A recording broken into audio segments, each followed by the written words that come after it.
Assalamualaikum warahmatullahi wabarakatuh. Kami dari kelas Pendidikan Masyarakat B 2019 dari kelompok 6 Inovasi dan Model Pendidikan Masyarakat yang beranggotakan Eis Ditya dengan NIM 1906146, Riki Yusuf Nurdiansyah dengan NIM 1906310, dan saya Siti Seftia Damayanti dengan NIM 1901516. Di sini kami akan mencoba menjelaskan tentang sasaran inovasi. Materi yang akan kami jelaskan yang pertama yaitu pengertian adopter, yang kedua yaitu kategori karakteristik adopter, dan yang terakhir yaitu sasaran dalam inovasi pendidikan. Yang pertama, pengertian adopter. Adopter adalah orang yang memakai atau menerima suatu inovasi. Adopter dapat diklasifikasikan berdasarkan kemampuan inovasi mereka atau innovativeness dan berdasarkan kecepatan mereka mengadopsi suatu inovasi yang diperkenalkan. Pembagian anggota sistem sosial ke dalam kelompok-kelompok adopter atau penerima inovasi berdasarkan tingkat keinovatifannya, yaitu lebih awal atau lebih lambatnya seseorang mengadopsi dibandingkan dengan anggota sistem lainnya. Jadi seorang adopter atau yang mengadopsi inovasi ini cenderung menerima suatu inovasi itu berdasarkan tingkat keinovatifannya yang bisa jadi itu lebih awal atau lebih lambat mereka menerima inovasinya. Dan juga tergantung kepada bagaimana dan apa inovasi yang mereka kenal dan tahu dan mereka terima. Adopter-adopter yang ada di masyarakat memiliki karakteristik yang berbeda-beda, seperti yang diungkapkan oleh Rogers pada tahun 1983. Yang selanjutnya menjadi pedoman bagi seorang change agent untuk memulai masuk ke dalam suatu masyarakat atau sistem sosial. Berikut ini adalah kategori karakteristik adopter menurut Rogers pada tahun 1983. Yang pertama ada inovator. Tipe inovator adalah tipe yang menemukan inovasi. Mereka cenderung dikenal sebagai perintis atau pelopor, karena mereka kan yang menemukan inovasi, mereka yang mengembangkan inovasi. Dan biasanya jumlahnya pun tidak banyak dalam masyarakat. Seorang inovator atau tipe inovator ini pun memiliki rasa ingin tahunya yang tinggi. Mereka cenderung bertanya-tanya, mengapa inovasi terjadi, atau seperti apa inovasi terjadi, atau bagaimana inovasi terjadi. Pertanyaan-pertanyaan itu hanya dimiliki oleh tipe inovator. Karena mereka itu cenderung memiliki rasa ingin tahunya yang lebih tinggi. Mereka mencurahkan sebagian besar hidup, energi, dan kreativitasnya untuk mengembangkan suatu ide baru. Selain itu, orang-orang yang masuk ke dalam kategori ini cenderung berminat mencari hubungan dengan orang-orang yang berada di luar sistem mereka. Tipe inovator ini memiliki relasi atau hubungan yang lebih luas karena mereka itu berminat mencari hubungan dengan orang-orang yang berada di luar sistem mereka, berada di luar karakteristik mereka. Nah, ini pun ada beberapa karakteristik dari tipe inovator. Yang pertama, tipe inovator berani mengambil resiko. Mereka itu tidak takut dengan adanya risiko, atau mereka itu cenderung berani karena mereka ingin sukses dan ingin mengembangkan suatu inovasi, ingin membuat inovasi lebih baik, ingin membuat suatu inovasi lebih baik, ingin membuat suatu inovasi lebih berjalan dengan lancar. Makanya mereka itu tidak takut dengan adanya risiko, mereka berani mengambil suatu risiko. Lalu, inovator mampu mengatur keuangan yang kokoh agar dapat menahan kemungkinan. Karena seorang inovator ini mampu mengatur keuangan dengan kokoh dan baik karena mereka memiliki alasan. Semuanya itu dilakukan agar dapat menahan kemungkinan yang akan terjadi. Lalu, kerugian dari inovasi yang tidak menguntungkan. Seorang inovator pastinya akan menemukan inovasi yang merugikan dan tidak menguntungkan bagi inovasi yang mereka kembangkan. Tapi mereka itu cenderung bisa menghindari atau menolak suatu kerugian dari inovasi yang mereka kembangkan, yang mereka dapat itu, yang pastinya tidak akan menguntungkan bagi mereka. Lalu inovator bisa memahami dan mampu mengaplikasikan teknik dan pengetahuan yang kompleks. Karena tipe inovator ini merupakan pelopor atau perintis, maka mereka itu pastinya bisa melakukan hal itu gitu, bisa memahami dan mampu mengaplikasikan teknik juga pengetahuan itu secara kompleks. Agar mereka juga bertujuan agar inovasi yang mereka temukan bisa diterima baik oleh para adopter lainnya. Kemudian yang terakhir ada seorang inovator atau tipe inovator mampu menanggulangi ketidakpastian informasi. Karena mereka memiliki sikap yang tegas, sigap, juga bertanggung jawab dan berani. Mereka itu ketika menerima informasi yang tidak pasti, mereka langsung bisa menanggulanginya. Mereka bisa menghadapinya gitu.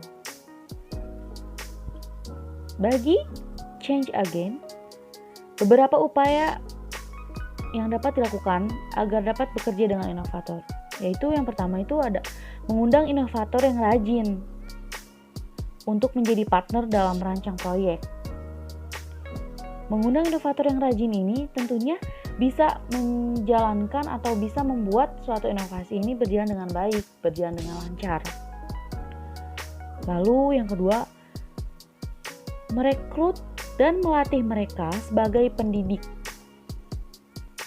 Upaya ini dilakukan agar seorang inovator atau adopter yang mereka cari, yang mereka rekrut ini tuh bisa gitu mengembangkan inovasinya dengan baik, dengan lancar. Maka dari itu mereka merekrut dan melatih mereka itu sebagai pendidik, tidak hanya penerima inovasi. Kemudian kategori karakteristik adopter selanjutnya akan dijelaskan oleh Saudara Riki Yusuf Nurdiansyah. Baik, yang kedua itu adalah adopter atau penerima dini, yaitu biasanya adalah orang-orang yang berpengaruh dan lebih dulu memiliki banyak akses karena mereka memiliki orientasi yang lebih ke dalam sistem sosial. Nah, golongan ini mempunyai tingkat pendidikan yang tinggi, bisa gemar membaca buku, suka mendengar radio, dan ada juga yang memiliki faktor produksi non-lahan yang relatif lengkap sehingga dapat menerapkan suatu inovasi. Nah, golongan ini memiliki status sosial sedang karena pada umumnya berusia di antara 25-40 tahun. Selain itu memiliki juga status ekonomi yang baik yang pada umumnya mereka ini memiliki prakarsa besar atau peran yang besar dan juga aktif dalam kegiatan masyarakat dan suka membantu pelaksanaan pembangunan daerahnya. Untuk karakteristiknya ada 5. Yang pertama itu merupakan bagian yang terintegrasi dalam sistem lokal sosial. Dalam sistem lokal sosial ini merupakan suatu hal yang tidak bisa terpisahkan karena leader adopter merupakan sesuatu yang paling berpengaruh untuk sistem lokal sosial. Yang kedua itu adalah vision leader yang paling berpengaruh karena ini merupakan contoh atau golongan yang berpendidikan tinggi, membantu pelaksanaan pembangunan di daerahnya juga dan mempunyai ekonomi yang baik, maka tentunya ini akan memberikan suatu pengaruh besar terhadap lingkungannya. Yang ketiga, role model dari anggota lain dalam sebuah sistem sosial. Role model atau biasa disebut dengan suatu contoh, ini merupakan contoh yang baik untuk sistem sosial atau contoh untuk masyarakat lainnya juga. Yang keempat, dihargai dan disegani oleh orang-orang di sekitarnya. Yang kelima juga sukses. Yang ketiga ada early majority. Ini adalah golongan orang yang selangkah lebih maju, atau golongan ini mempunyai tingkat pendidikan yang rata-rata seperti anggota masyarakat lainnya. Golongan ini dapat menerima inovasi selama inovasi tersebut memberikan keuntungan kepadanya. Nah, golongan ini juga mempunyai status sosial yang sedang, sosial ekonomi yang sedang. Pada umumnya, mereka itu memiliki umur lebih dari 40 tahun dan juga berpengalaman. Dan mereka juga cenderung kurang giat dalam mencari informasi mengenai inovasi. Jadi mereka itu apabila ada inovasi yang menerpa diri mereka atau yang ada dalam lingkungan mereka itu kan lihat dulu apakah inovasinya itu menguntungkan atau tidak kan. Kenapa sih mereka seperti itu? Karena untuk keputusan menerimanya itu diperhitungkan dengan teliti sebab kegagalannya penerapan inovasi itu sangat mempengaruhi bagi penghidupan dan juga kehidupannya. Untuk karakteristiknya juga di sini ada 4. Yang pertama itu sering berinteraksi dengan orang-orang sekitarnya. Yang kedua jarang mendapatkan posisi sebagai opinion leader karena opinion leader ada di early adopter. Yang ketiga itu sepertiganya adalah bagian dari sistem atau kategori atau tipe terbesar dalam sistem. Mempunyai peran besar juga ya. Yang terakhir itu berhati-hati dalam mengadopsi inovasi baru. Ya karena harus diperhitungkan dengan teliti karena ini dapat mempengaruhi penghidupan dan kehidupan dia gitu dalam golongan ini. Yang keempat itu ada late majority. Orang-orang ini adalah golongan orang-orang yang konservatif, pragmatis, yang sangat membenci resiko serta tidak nyaman dengan ide baru sehingga mereka belakangan mendapatkan inovasi setelah mendapatkan contoh. Nah, golongan ini yang pada umumnya ini berusia lanjut dan memiliki pendidikan yang rendah. Itu ciri-cirinya. Nah, status sosial ekonominya juga sangat rendah dan lambat menerapkan suatu inovasi. Salah satu faktor penghambat diri dalam penerapan inovasi ini adalah pengalaman pahit masa lalunya. Pengalaman pahit ini bisa dari mempunyai ekonomi yang sulit, pendidikan yang juga rendah, dan dia mungkin tidak tamat sekolahnya atau seperti apa. Nah, dengan status ekonomi yang rendah ini, kegagalan penerapan suatu inovasi ini dapat mengancam kehidupan dan juga kehidupannya.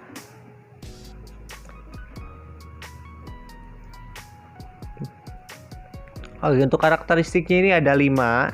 Yang pertama itu berjumlah sepertiga dari suatu sistem sosial, dan ini juga banyak juga dari jumlahnya. Yang kedua, mendapatkan tekanan dari orang-orang di sekitarnya. Ketiga, terdesak ekonomi karena memang merupakan suatu cirinya itu adalah ekonomi yang sangat rendah dan lambat juga, jadi ekonominya juga sulit. Skeptis, yang keempat itu ada skeptis. Skeptis itu kayak ini adalah orang-orang yang ragu dan mungkin tidak percaya. Maka mereka itu kalau mendapatkan inovasi itu tidak ingin mengambil resiko dan tidak nyaman dengan ide baru, maka dia tuh harus melihat dulu contoh orang gitu yang sudah mendapatkan suatu inovasi. Yang kelima itu sangat berhati-hati. Ya, kenapa sangat berhati-hati? Karena tidak sembarangan dan dengan latar belakangnya juga dengan masa lalu yang pahit, maka mereka sangat berhati-hati apabila ada suatu inovasi. Baik, di sini saya Isditya dengan NIM 1906146. Di sini saya akan menjelaskan Lagarde, yaitu poin kelima. Golongan Lagarde ini yaitu golongan yang memandang bahwa suatu inovasi atau perubahan tingkah laku ini sebagai sesuatu yang sangat memiliki resiko tinggi. Nah, menurut ahli ada beberapa karakteristik yang dimiliki oleh Lagarde ini. Yang pertama yaitu tidak terpengaruh opini leader. Jadi opini-opini yang dikeluarkan oleh leader itu tidak mempengaruhi Lagarde ini. Mereka tetap akan memandang bahwa inovasi atau sebuah perubahan tingkah laku sebagai sesuatu yang sangat beresiko gitu. Yang kedua yaitu terisolasi. Maksudnya terisolasi di sini yaitu tertutup. Mereka itu tertutup, jadi memungkinkan mereka terhambat dengan adanya perubahan yang terjadi. Lalu yang ketiga yaitu berorientasi terhadap masa lalu. Berorientasi sendiri yaitu pusat utama yang mereka itu masa lalu atau masa dahulu, karena mereka ini terkenal dengan adat dan norma yang masih berlaku di tempatnya gitu. Lalu curiga terhadap inovasi, jelas ya akan ada kecurigaan atau perasaan tidak percaya atau kurang keyakinan, ragu-ragu terhadap inovasi-inovasi yang terjadi. Yang yaitu mempunyai masa pengambilan keputusan yang lama. Artinya keputusan yang diambil untuk mengambil suatu keputusan itu diperlukan waktu yang sangat lama untuk mempertimbangkannya, apakah ini sesuai dengan mereka atau tidak gitu. Maka dari itu keputusan yang diambil mereka membutuhkan suatu pertimbangan. Lalu yang terakhir yaitu sumber yang terbatas. Sumber yang terbatas di sini memungkinkan mereka kurang mengetahui informasi-informasi yang ada, dan akhirnya perubahan atau inovasi yang terjadi mereka tidak mengetahuinya karena sumbernya yang terbatas. Lalu di sini selanjutnya saya akan menjelaskan mengenai sasaran dalam inovasi pendidikan. Nah, sasaran yang dimaksud ini merupakan komponen-komponen apa saja yang dapat menciptakan pendidikan. Nah, mengutip dari salah satu jurnal yang berjudul Karakteristik and Communication Technology dalam divisi inovasi pertanian organik yang ditulis oleh Maria dan kawan-kawan tahun 2016, Hanapi ini menyatakan bahwa antar adopter yang inovatif dengan yang kurang inovatif itu memiliki ciri-ciri sosial ekonomi yang berbeda ya. Tentu saja memiliki ciri-ciri yang berbeda ya, dibandingkan dengan adopter yang lebih lambat, anggota sistemnya itu lebih inovatif gitu ya. Jadi lebih inovatif yang artinya itu memiliki ciri-ciri lebih berpendidikan, terus mempunyai status sosial lebih tinggi, mempunyai tingkat mobilitas ke atas lebih besar, mempunyai lahan lebih luas, dan orientasinya itu berorientasi pada ekonomi komersial. Nah, adapun dalam jurnal lain kami mengutip dalam jurnal penyuluhan yang berjudul Karakteristik Adopter pada Masyarakat Nelayan Kampung Cipatuguran, Pelabuhan Ratu dalam penerimaan kategori baru yang ditulis oleh Pertiwi Rospina Pepi dan kawan-kawan pada tahun 2011, yaitu tentang karakteristik keinovatikan masyarakat nelayan. Dilihat karakteristik pribadi. Nah, yang pertama itu yaitu tingkat pendidikan, yang kedua itu tingkat kepemimpinan. Nah, pendidikan merupakan suatu sistem, maka inovasi pendidikan mencakup hal yang berhubungan dengan sistem tersebut, baik sistem dalam arti sekolah, perguruan tinggi, atau bahkan lembaga pendidikan yang lain, maupun sistem dalam arti yang luas, misalnya sistem pendidikan nasional. Nah, bahkan pada saat dalam kurikulum satuan pendidikan atau KTSP sejak tahun 2006 dengan berbagai standar nasional lainnya ditetapkan sebuah peraturan pemerintah, yaitu nomor 19 tahun 2005, merupakan inovasi pendidikan yang terus bergerak untuk memajukan pendidikan. Nah, semula inovasi tentang TIK ini berlangsung lambat karena umumnya guru yang merupakan sebuah peran yang sangat berpengaruh dalam pendidikan belum dapat membiasakan diri menjabarkan TIK ini. Inovasi pada aspek struktur pendidikan ini melibatkan cara penyusunan sekolah, atau mungkin cara pengelolaan ruangan kelas agar siswa dan guru itu menjadi nyaman untuk memudahkan sebuah proses kegiatan mengajar yang dapat menciptakan hasil yang efektif. Begitu. Lalu sesungguhnya inovasi pendidikan ini bisa juga melalui inovasi pendidikan meliputi pembaruan dalam materi dan isi kurikulum dan pengajaran. Inovasi materi atau isi kurikulum ini meliputi pendidikan yang disajikan. Contohnya, bagaimana meningkatkan mutu proses pembelajaran, bagaimana atau caranya menerapkan muatan lokal dalam kurikulum nasional, atau demikian pula inovasi pendidikan yang terjadi pada pendidikan ini merupakan perubahan pada aspek-aspek pendidikan yang terjadi proses pembelajaran dengan memanfaatkan teknologi informasi yang ada di sekarang ini gitu. Jadi menggunakan kombinasi metode dengan media yang bisa kita kenal, yaitu multimedia gitu ya, yang dilakukan oleh guru pada saat proses mengajar itu terjadi. Diharapkan adanya ini bisa memberikan suatu hasil yang efektif. Bahkan proses ini meliputi pendekatan yang dilakukan oleh siswa gitu ya.